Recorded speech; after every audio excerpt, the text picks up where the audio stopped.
These luxury cars are being swallowed up by this massive hole.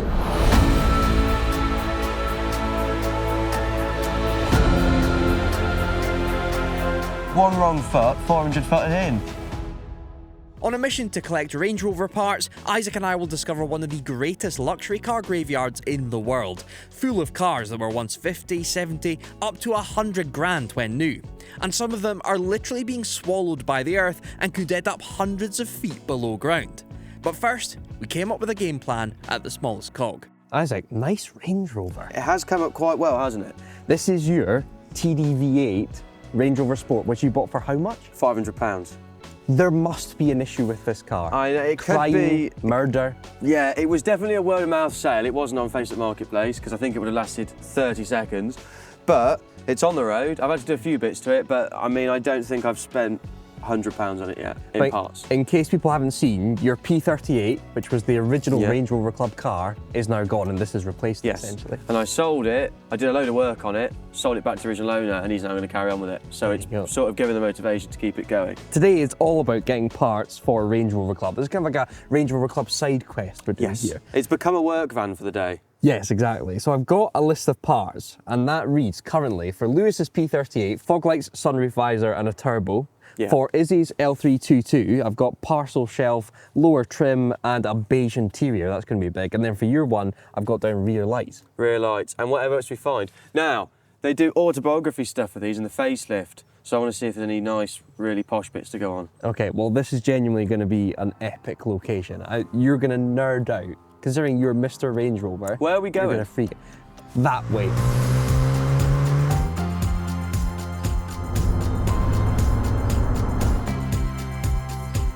Something that I think will be crossing a lot of our audience's minds, having watched your Range Rover content, is how cheap is cheap Range Rover life? Is it as bad or as good as people may think? It's one of those, when you're having a bad day, you're having a really bad day with this. So, I mean, I had to do a wheel bearing, rear brake pads, some O-rings and an injector seal.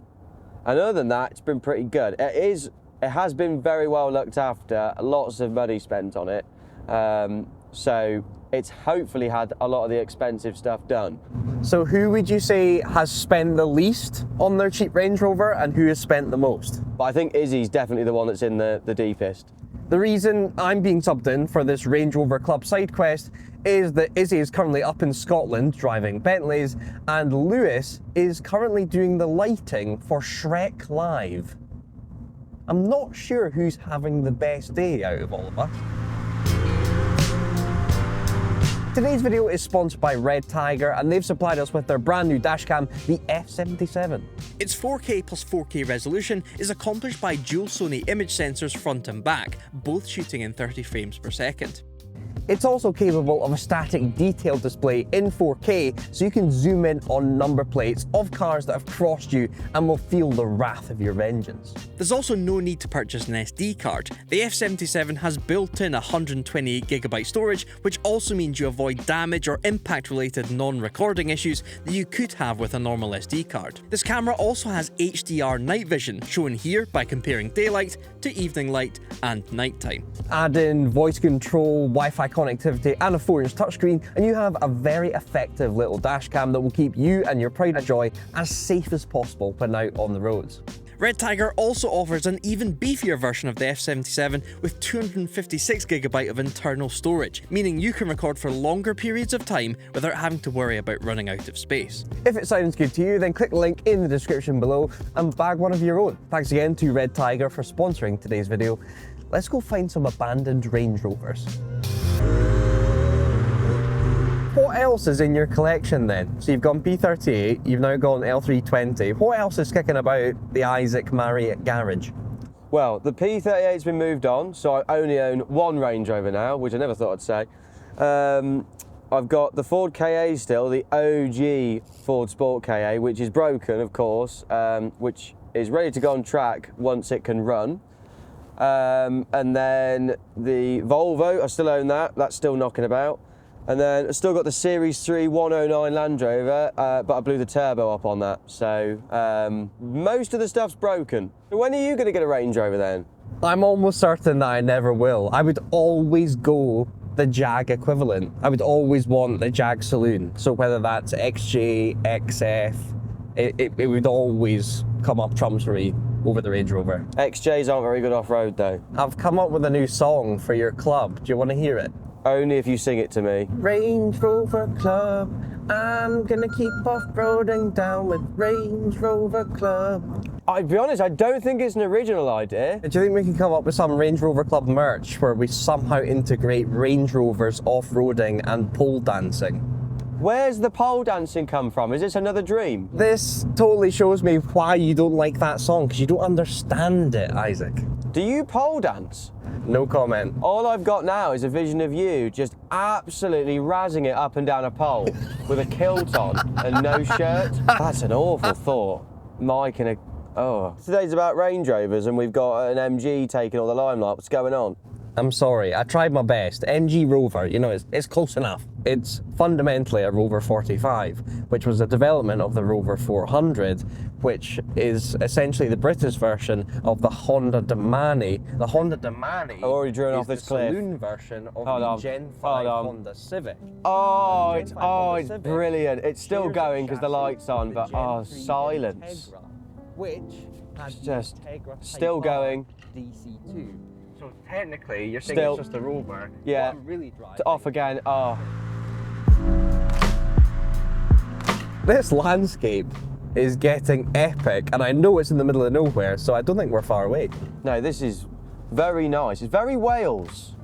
Oh yeah, look at this iron bridge on the left. That would be an epic picture. You just park in the middle of that iron bridge. Definitely a picture. This is one for the gram. How sketchy is it? How Wales is it? How much for you to drive the Rover off the side? Oh, I don't like this. It's the RSJs that are okay. It's the 45-year-old wood that's on. Oh my God.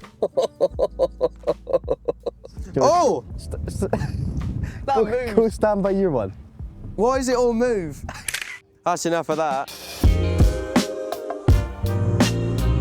It's not officially on Google Maps, but Isaac, I think we're here. Oh, this is brilliant. This secret location is a genuine treasure trove of 90s and 2000s Range Rovers. After the owner initially collected some breaker cars to repair his own, things exploded for him over lockdown, with Range Rover braking suddenly becoming a massive business for people keeping their project cars and dailies on the road. A few more cars later, and he ended up with this mass grave of Ranges. How much are you freaking out right now? There's a lot here, isn't there? There's a lot to take in. I think I need to lie down. It's pretty mad, but we do have a job to do. Yes. We're here on a mission. So, So are we delegating to go and look at? I'm gonna take Izzy's. Okay. So I'll do the cream interior. Yeah. If you can tackle everything else. I'm gonna tackle mine first. Lewis's we'll just worry about later. Yeah. Okay. Right. I'm gonna go this way. Okay. Get this date in your diary, folks. August the 30th, 2025, DRIVETRIBE Live at Bicester Heritage. If you want to meet Richard and the rest of the DRIVETRIBE team, get your tickets through the link in the description below. First culprit. That is a cream interior. Whoa. Okay. No. I mean that stinks, and that is heavily worn. That's a farmer's elbow, that is. The next car up is also an L322 with a cream interior. That's even worse.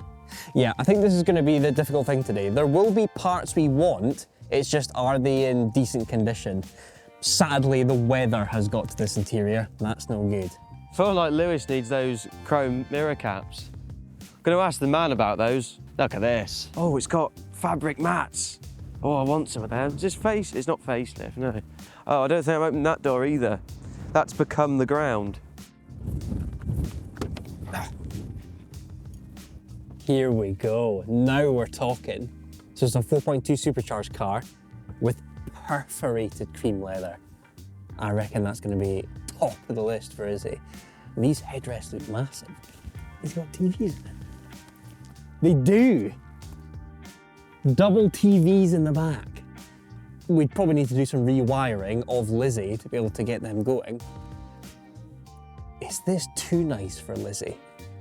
Look at the wheels on that one. That's very Lewis. We could just do it with a kind of gold spray to his. He'd like that. Oh my, that's in me. Ow. I just walked into that bush. The piping is really nice. Seems a good nick. Nice and slidey. Yes, this is good. Still got a McDonald's in this one. Oh, hold on a minute. That's exactly what I want, and it's resting in here. Boot mat protector, so I can put tools in there and not destroy the carpet. Because it's a posh, very expensive vehicle I invest a lot of money into, mine. It's so cool seeing V8 engines. There's a couple here just been whipped out and left in situ on these crates. And although today's about Range Rovers, how cool is this? I had to figure out what it was, but it's a VW Caddy. I like the colour. It's a 1.9 diesel. This would be a cool car to have around here. Proper farmer spec. Found something special? It might be an Overfinch or someone's put a badge on it. How do you know if they're genuine? Well, I don't know. There's no chassis plate or anything, but like it's got lots of bits to say Overfinch on. So All I'm seeing is a cream interior. yeah, it's nice. But look, Overfinch steering wheel. So it could be, look, they've either spent loads of money putting stuff on it, or it's not, but it could be genuine. Would this interior fit in Izzy's? Yeah. She could have a genuine Overfinch then. Because that looks a nicer perforation. In fact, I don't think it is Overfinch. There's no heated steering wheel. I feel like it'd be specced up to the nines. It would be But putting that back. should we could probably take that airbag off and put that in Izzy's. What I can't believe is you've let this distract you from that. Okay, now. It's the only safe. Look at that edge. Yeah, I know. I don't want to go further forward. Whatever you do, don't slip. Yeah, there's quite a crack there, so I think if we don't go too much further than this, there are cars. There's like 3 or 4 cars just disappeared down in there. What's quite worrying, I think there's a... Is that a Discovery that is fully front-ended? Yes. It's almost quite surreal. Watch yourself. I think we're good here. We don't know where that edge undercuts. Do you know what I think? That's like quicksand. I reckon once you hit it, you just keep going. You're gone. The only thing I'm seeing, cream interior. Yeah, do you want to get it out? Yeah. I'll pass you the tools. I That's reckon we probably can the get to that. mintest cream interior that here. This whole site is on an old lead mine. So this is just the mine failing. So as we speak. eventually, it's just going to keep happening. Well, yeah, if it covers this whole So surface. where you're stood now could just fall through. Yeah, that's mad. I have seen a lot of these air Yes. suspension bags here. I think they're dead. What's happened to this? That is what's called scrotum rash. Is that a technical term? Yeah, that's exactly what that is. Is that what they I've say in the I've trade? Seen it a million times. I think it's been caught on fire. It's really bad in LG22, it's really bad on Is it? Have you got this? Yeah. Quite horrendously, actually. We've been told that down there is a 400-foot drop. There's a mine shaft and a seam down there, 400 feet. Then there's a little ledge, and it goes below sea level after that, more than 650 feet down. That seam deteriorating is what's caused the Land Rovers to piss off into there, and apparently the seam goes all the way down that way, towards that other building over there. So at some point, all of these cars are just gonna get swallowed. By the way, if you want to see more of Izzy, me and the rest of the DRIVETRIBE team, make sure to subscribe to our second channel, More DRIVETRIBE. Broken down Range Rovers, buying dream cars, more of the boss. Go check it out through the link in the description below. This almost looks like a sort of movie car spec. I could imagine this in The Gentleman. Yeah, I think it's a bit of you. The wrap is struggling. Yeah, it's a lot, isn't it? I think it's Cream interior. been facelifted. Yeah, it's nice cream interior. It's an early car that's been modified. Do Onyx wheels mean anything to you? No, never heard of them. It screams Birmingham to me. Yeah, very Birmingham. Do you know what I have seen up here though? You know my 620 Ti, Reggie? Yeah. I think that's a matching P38. This could be my first Range Rover. Really? It'd be a twin to my Rover. It would. It's a very Rover colour, isn't it? Also, Reggie, V199, V962. It's meant to be. Quite like that. You'd look good in this. This would polish up nice. Yeah. And it's got cream interior. Is she open? Oh. Oh, it's got a... Tell you what, it's quite nice in here. And the last MOT failure. Yeah, let's have a look at it. Refusal of MOT test certificate. Do not drive until repaired. Brake hoses. That's Ah, fine. buddy, Yeah, that's 10 half an minutes. hour of your time. There is quite a lot of repair immediately. Nah, it's though. fine. Still, it's the small stuff though. This is yours. How would you like your new car? Well, Range Rover Club is one P38 down currently. Yeah. So And it's got the option with electrically adjusted headrest height. he's got a tape in here. Jim Reeves. You listen to that all the time. Yeah. Well, Legend. don't stop banging on about that. He's like, oh, there's Mike. He's got Jim Reeves on again. This is in better nick than your one. Yeah. I don't think this will be £170. What's your budget? I think it's V8. I'd give him 500 quid. Whoa. Do you reckon Bit that'll more cut than it? that. Bit more Really? than that, yeah. I reckon £800 solid offer. This could be Regina. Regina, you've already named it. Has it got? Oh, dead bodies been in that Yeah. black bag. Bin bag out. Inflate the tyre. Good to go. The arches are good. There's potential in that. I never thought I'd hear this come out of your mouth. I know. I've always been the Jag man. Having explored the entirety of the graveyard, we quickly set about ticking off the parts on our shopping list, filtering through the site to find the best quality bits from any of the cars. Isaac, can you believe that all of this has taken just 8 years? He bought it Wow. 8 years ago and has filled it up since. That could be us. It looks like it's been here for 25, but yeah, 2033, you too could own a move Range on. Rover graveyard. Another generation of Range Rover by then. How do you think we've done today? Have, think we've have done we well. managed to get everything on the list? Not everything, but we've got the important bits. Okay, So, and it's been nice and cheap. yep, not too The bad. owner Morgan's been a good lad. Yeah, and this has turned into a transit van now. Absolutely. I'm gonna put the turbo in here. Yeah, I'll save you a bit of weight there. Yeah, that'll help. Thank you. That'll help my fuel economy doing that. P38 turbo. In he goes. That's another turbo Rover now. Yeah, exactly. Thank you. Right, back to base. Yes. Get fitting. It's a bit unnecessary.